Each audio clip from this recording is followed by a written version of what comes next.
Bonjour et bienvenue sur l'espace dédié au site mécaniqueuniverselle.net, le site qui essaie de démontrer que l'humanité évolue vers son ultime perfection, cette humanité-là qu'on voit, tout ça. Et puis bien au-delà de tout ça, en partant là-bas, à l'horizon, et toujours l'horizon, l'horizon, l'horizon, l'horizon, jusqu'à arriver par derrière. Donc avoir fait le tour, puisque apparemment c'est une boule, notre Terre, malgré ce que disent certains, certains commentateurs sur TikTok. C'est assez étonnant. Il y a des gens, et bon, voilà, hein, chacun peut défendre ses points de vue. Mais je me demande s'il n'a pas démontré d'ailleurs qu'elle était. Mais en fait, la Terre, une Terre plate pourrait très bien. On ne tomberait pas plus que sur une Terre ronde en fait. J'ai pas écouté suffisamment leur point de vue, mais c'est assez étonnant. Alors voilà, donc, mais c'était pas ça que je voulais faire aujourd'hui. Oh, une vache noire là-bas. Et leur calme, leur lenteur. Voilà comment on devrait marcher, nous les hommes. On devrait marcher comme ça, calmement, tranquillement, sans qu'on nous presse, mais qu'on ne nous amène pas à l'abattoir à la fin. Pas plus que d'ailleurs. Et un jour, on les amènera plus à l'abattoir, évidemment. On leur redonnera leur liberté. On sera devenu végétarien. On aura trouvé le moyen de synthétiser les éléments minéraux pour se nourrir correctement. Voilà. Donc ça, c'est notre entrée en matière. Je voulais lire un peu de cet ouvrage-là, Chronologie universelle. J'ai pris plein d'ouvrages pour cette petite marche que je vais faire. Voilà. D'habitude, je rechigne à marcher comme ça le matin. J'y vais un peu le soir et je pense que c'est ce qu'il faut que je fasse maintenant. Matin et soir. Voilà, alors on va lire quelques petits passages de cet ouvrage, Chronologie universelle. On va d'abord appuyer ça, là, si on peut. Est-ce qu'on peut le poser correctement ce truc-là, voilà. Voilà, à peu près comme ça, là. Ça a l'air d'aller. Voilà, donc, je vais commencer à lire ce petit précis sur Libro, les livres à 2 €, les événements clés de l'histoire mondiale, de la préhistoire au monde contemporain. Donc c'est à peu près toute notre histoire. Alors, l'être humain est apparu il y a un peu plus de 3 millions d'années.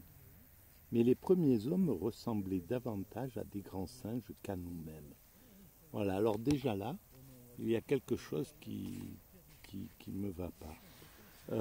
Les premiers hommes, eh bien moi je dirais plutôt nos grands-pères, notre famille, nos ancêtres évidemment, mais nos frères.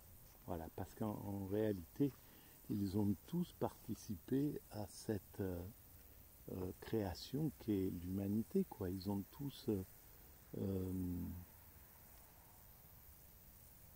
ils sont partie prenante, et chaque être humain qui est apparu sur cette terre depuis 3 millions d'années, depuis qu'on s'est distingué des autres primates, on doit les considérer comme nos frères, comme nos frères humains, comme notre famille, quoi, en définitive. Et je pense que cette vision va commencer à prendre forme dans l'esprit de l'humanité. Et en même temps que prendra forme l'idée que nous sommes tous frères, qu'il n'y a absolument aucune différence et que un Inuit qui vit sur la banquise, un Bédouin qui traverse le désert ou qui vit dans le désert, un New-Yorkais qui vit en plein centre de New York, un aborigène qui vit dans le bush australien, un Allemand qui vit à Berlin ou dans la campagne ou dans la forêt noire, etc., etc., un Malien qui vit au Mali, etc. Tous, par leur présence dans l'humanité, travaillent à l'humanité, d'une manière ou d'une autre. Ils y travaillent, et comme ces premiers hommes, il y a 3 millions d'années, ont travaillé à ce que nous sommes, nous ne serions rien sans ces premiers hommes qui ressemblaient à des singes, comme dit, sans nos frères humains qui étaient là. Eux, ils ont développé, ils ont travaillé. Comme nous construisons cette humanité, nous construisons les nouvelles lois, on construit, on continue de construire ce paradis que sera l'humanité dans 3, 4, 5 siècles, 10 siècles peut-être. Évidemment, on travaille à ça, mais eux travaillaient de la même manière. Et aujourd'hui, ces êtres humains dont on pourrait penser qu'ils n'ont pas la même activité qu'un constructeur d'immeubles, que je ne sais pas moi, que le roi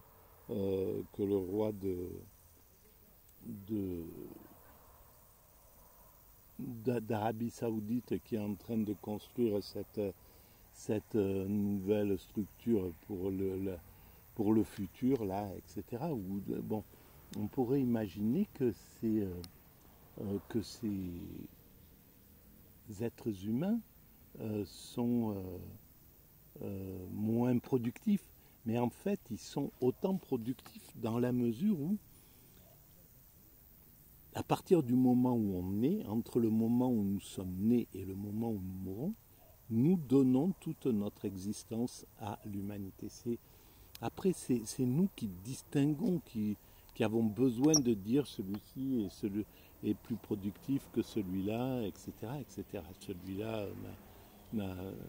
mais c'est ce qui va finir par faire que des êtres humains pourront dire, il y a des êtres humains qui n'ont pas d'importance, qui n'ont pas d'intérêt, qui sont sans intérêt. Donc on peut à la limite faire ce qu'on veut d'eux, puisqu'ils n'ont pas d'intérêt. Voilà, on peut les sacrifier. C'est ce qui est actuellement fait, par exemple, dans les guerres, que ce soit les guerres au Proche-Orient, les guerres au Yémen, la guerre en Europe centrale. Il y a donc des êtres humains qui parce qu'ils pensent que certains n'ont pas la même importance que d'autres, se permettent en fait de pouvoir massacrer leurs frères humains. Voilà. Et ça, c'est une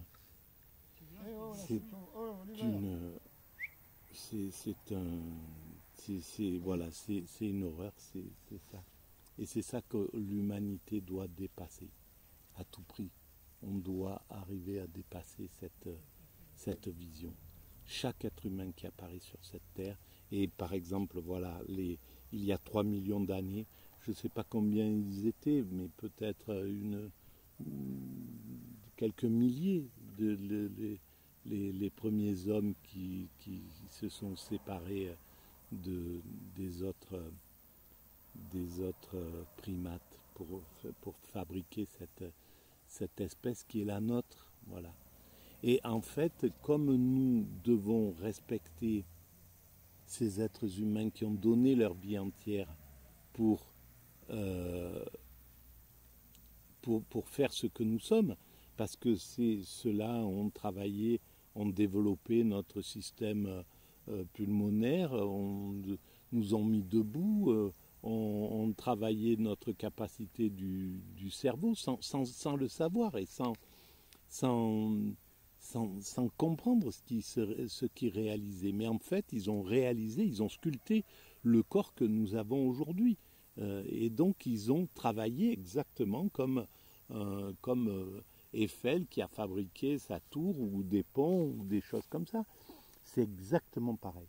Et même quelqu'un qui n'aurait pas de descendants, dont la vie serait une vie d'ermite ou quoi que ce soit, eh ben, il aura influencé exactement de la même manière ses frères humains, parce que les gens vont parler de lui, vont penser, tiens, regarde ce que lui il fait, etc. Donc oui, il a pas transmis quelque chose génétiquement à l'humanité pour la faire. C'est pas un travail génétique qu'il a fait, mais il a agi sur l'esprit de l'humanité. Il a permis des évolutions de l'esprit de l'humanité. Et de la même manière qu'un bébé qui ne va pas à terme, qui meurt en couche ou qui meurt à un mois ou quelque chose comme ça, eh bien, il aura accompli son travail pour l'humanité. Il aura travaillé l'esprit de ses parents, des amis, etc., des gens qui sont autour de lui et qui ne seront plus jamais les mêmes à partir du moment où cette existence est arrivée et qui a dû mourir, etc. Donc l'influence, elle est beaucoup plus importante que ce qu'on peut imaginer. Il n'y a pas que la construction, et c'est le matérialisme qui pense que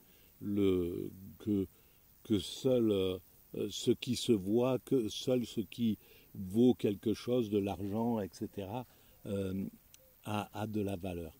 Et bien tout ça, c'est quelque chose que nous dépasserons évidemment. Alors, je ne sais pas où j'en suis là, ouais, 12 minutes. Alors je vais continuer un peu.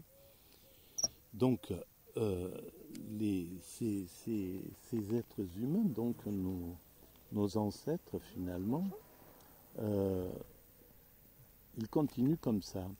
Ils utilisaient de grossiers outils en pierre taillée, d'où le nom paléolithique. Nos frères humains, je rajoute, ancien âge de la pierre que nous donnons à leur époque. Ils n'étaient alors pas très nombreux, 100 000 tout au plus. Voilà, c'était le début, mais c'est 100 000, et puis ça a commencé par un couple, très certainement, je ne sais pas. Comment ça a commencé pour l'instant, nous ne le savons pas. Dans quelques siècles, on aura compris cette mécanique-là. Eh bien, eux, ils ont taillé les pierres, ils ont fait... Et en plus, grâce à eux, on connaît notre histoire, parce s'ils n'avaient pas taillé ces pierres, on ne saurait pas. S'ils n'avaient pas laissé leur squelette à la portée des chercheurs du temps où la recherche a pu s'intéresser à cela, eh bien on ne connaîtrait pas toute notre histoire. Donc notre espèce, l'Homo sapiens, a moins de 100 000 ans. On en a découvert les premiers squelettes dans la grotte de Cro-Magnon. Alors notre espèce, elle est aussi dans ces 3 millions d'années précédentes. Voilà, il y a une continuité. Et en fait, nous sommes frères, nous sommes cousins, nos ancêtres sont les primates naturels, et etc., etc. Donc, en fait, notre généalogie, elle remonte à la création de l'univers, parce qu'elle remonte à la naissance de la vie remonte à la naissance de la Terre, et des conditions qui ont fait que la vie a pu se former sur cette planète. Cette planète, la naissance de la Terre, elle a pu venir à la vie parce que il y avait la Voie lactée qui s'est qui a été en expansion et qui s'est créée, qui elle-même vient de l'origine de l'univers. Et donc nous sommes le fruit de cette origine de l'univers. Et cette origine de l'univers qui a mis en œuvre à partir de ce vide palpitant, de ce que c'est parce qu'on dit le vide, mais on ne sait pas du tout ce que c'est et ce que ça représente.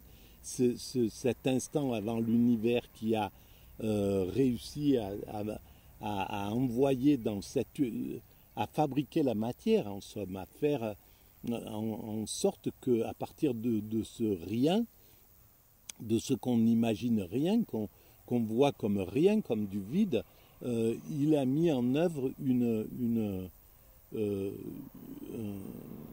ce Big Bang avec une puissance inouïe. C'est hallucinant ce qu'on peut imaginer comme puissance de chaleur, de force, enfin, quelque chose qui est même pas imaginable à l'être humain, qu'on ne peut pas reproduire dans cette idée. On ne peut pas reproduire l'idée de cela.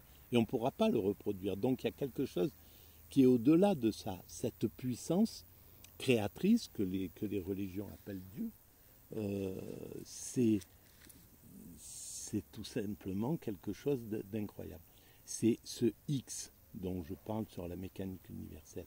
Et comment il s'appelle Elon Musk a appelé Twitter X, justement.